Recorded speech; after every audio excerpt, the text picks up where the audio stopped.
Muito bom, Bia. Senhores, boa tarde. Eu quero dar continuidade aqui aos esclarecimentos, mas ao povo brasileiro. O que está acontecendo?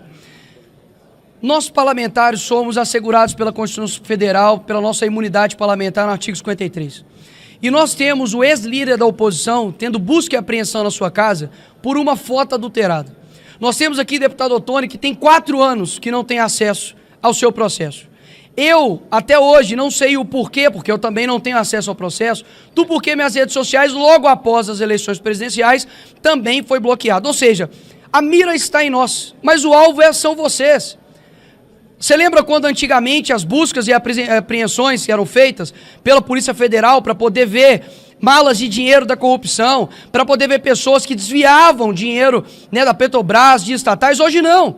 Esses caras literalmente querem tirar e tiram traficantes da cadeia e quer colocar pessoas que pensam diferente na cadeia, horas. Essa é a grande loucura que está acontecendo. Quando nós dissemos há pouco tempo atrás de que o Brasil viraria uma Venezuela, não é no sentido somente econômico, por mais que nós estamos caminhando para isso também, mas é principalmente com relação ao domínio da Suprema Corte. E aqui, o inquérito de Moraes, ele faz exatamente isso. Ele utiliza-se do seu poder para poder calar, para poder censurar, porque nós somos oposição. Se parlamentares não podem dizer o que pensam, muito menos o cidadão comum. E isso daqui que é o que de fato está em perigo. Porque pode passar a impressão de que nós estamos nos defendendo.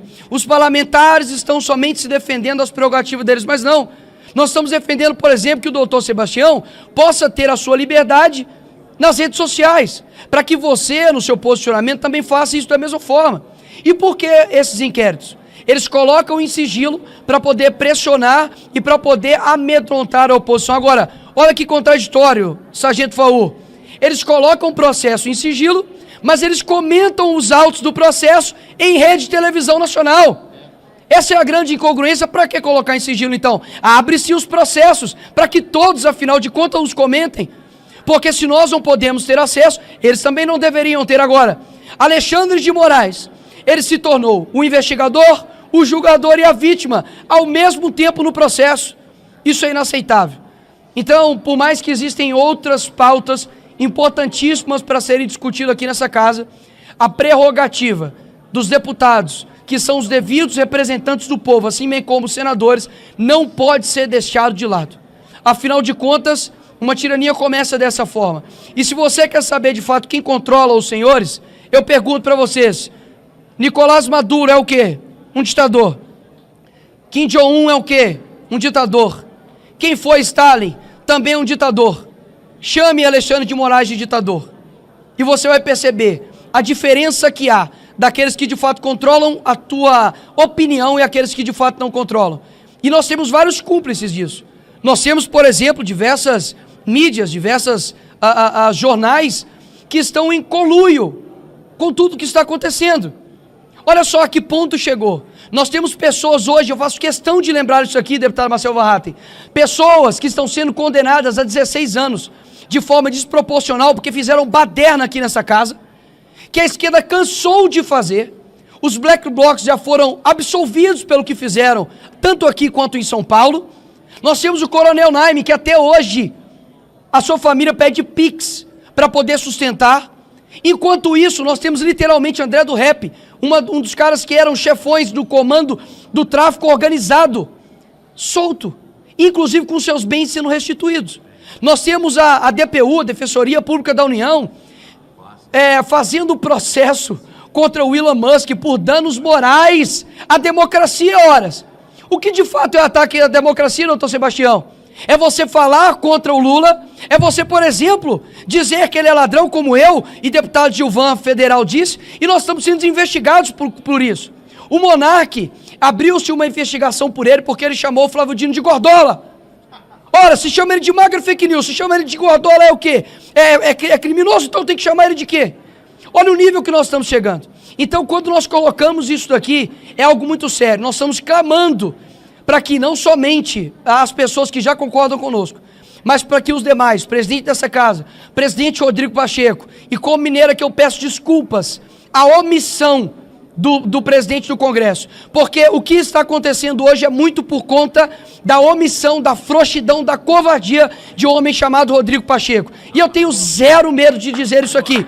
Afinal de contas, eu sei as consequências de ter homens fracos em locais de posições fortes. Que é isso que nós estamos vivendo. Enquanto nós estamos aqui na nossa liberdade de fala, tem pessoas sofrendo gravemente, com famílias gravemente sofrendo por conta de um revanchismo jurídico. Chega dessa censura, chega desses sigilos eternos e inquéritos eternos. Nós queremos liberdade para o nosso país e é isso que nós viemos fazer aqui hoje. Muito obrigado.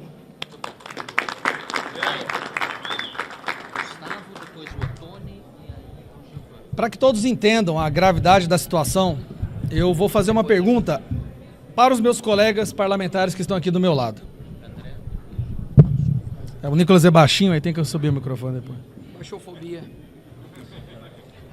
Nós estamos vendo aí, como o deputado Nicolas Ferreira disse, nós estamos vendo praticamente todos os que algum tempo atrás haviam sido presos por corrupção sendo liberados, seus processos sendo anulados.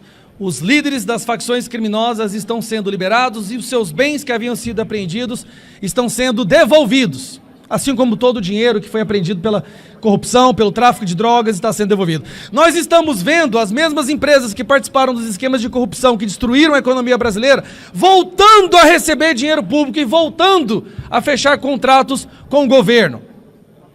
Aí eu pergunto para os meus colegas que estão aqui do meu lado. Nós estamos aqui hoje em uma coletiva de imprensa para falar sobre inquéritos ilegais, inquéritos sigilosos que atingem a cada um de nós. Eu pergunto, alguém aqui responde algum inquérito por corrupção? Levante a mão, por favor. Alguém que está aqui responde algum inquérito por tráfico de drogas? Não? Lavagem de dinheiro? Alguém aqui? Ninguém, mas ninguém aqui responde nenhum inquérito por rachadinha? Agora eu pergunto, quantos aqui, levantam a mão, por favor, responde algum inquérito pelas suas palavras? Esse é o Brasil que vocês estão testemunhando. Todos que estão aqui agora respondem a inquéritos sigilosos, abertos de ofício, ilegais, inconstitucionais. Parlamentares que vieram aqui para falar, respondemos inquéritos por nossas palavras. Essa é a democracia que venceu, meus amigos. Esse é o amor que retornou. Quer dizer que a democracia agora, de acordo com a esquerda e com o Alexandre de Moraes, só existe e só é plena se um lado da política for silenciado, coagido, intimidado. Será acordado 6 horas da manhã com a Polícia Federal com arma em punho, porque você cometeu o hediondo, absurdo, inenarrável crime de falar o que ele não gosta? É isso que nós vamos reduzir a República Brasileira? É vergonhoso o que está acontecendo. É vergonhoso. Enquanto eu ouvia os meus colegas vir aqui e falar e parlar, eu estava pensando, quantos inquéritos serão abertos pelas palavras proferidas aqui hoje? Porque essa é a situação do Brasil. O simples fato de vir aqui e defender a liberdade de expressão devido ao processo legal, que aparentemente agora viraram valores da extrema-direita, já te coloca numa linha de fogo para ser inserido em mais um inquérito ilegal. Mas a verdade seja dita, Alexandre de Moraes, o senhor perdeu essa batalha. Se a vontade era de nos silenciar através do medo, da intimidação, o senhor perdeu essa batalha. A opinião pública já escolheu um lado. O Brasil já sabe que o Brasil é uma ditadura do judiciário. 47% da população, de acordo com a pesquisa do Atlas Intel, de 2 meses atrás, com certeza agora esse número já é muito maior, entende que o Brasil é uma ditadura do judiciário. Existem hoje aqui, nesse parlamento, pessoas corajosas, bravas, guerreiras, que estão dispostas a arriscar a sua liberdade para que os nossos filhos possam viver em um país livre. E nós temos agora que focar os nossos esforços em um passo crucial. Que seja aberta a CPI do abuso de autoridade imediatamente. Esses absurdos precisam vir à luz do dia.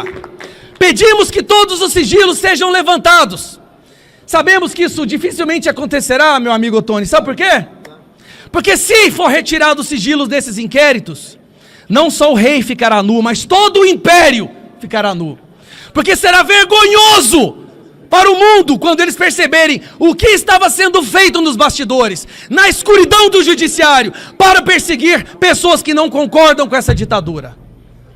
Mas nós vamos trazer tudo à luz na CPI do abuso de autoridade. Então fica aqui, já que o Rodrigo Pacheco é mole, é um covarde e não tem coragem de agir para defender o país que seus filhos moram, vamos mobilizar, pessoal. Vamos todos pedir, usem suas redes sociais enquanto ainda temos, afinal de contas acabou de sair um pedido da Advocacia Geral da União para banir, dissolver o Twitter no Brasil, porque acho que a democracia precisa de menos voz. Eu acho que a democracia precisa de menos opiniões distantes, mas e menos liberdade. Vamos pedir para que seja aberta a CPI do abuso de autoridade. O Brasil não aguenta mais. Ninguém aguenta mais. E as pessoas às vezes perguntam, não é, André? Você não tem medo de ser preso pelo que você fala?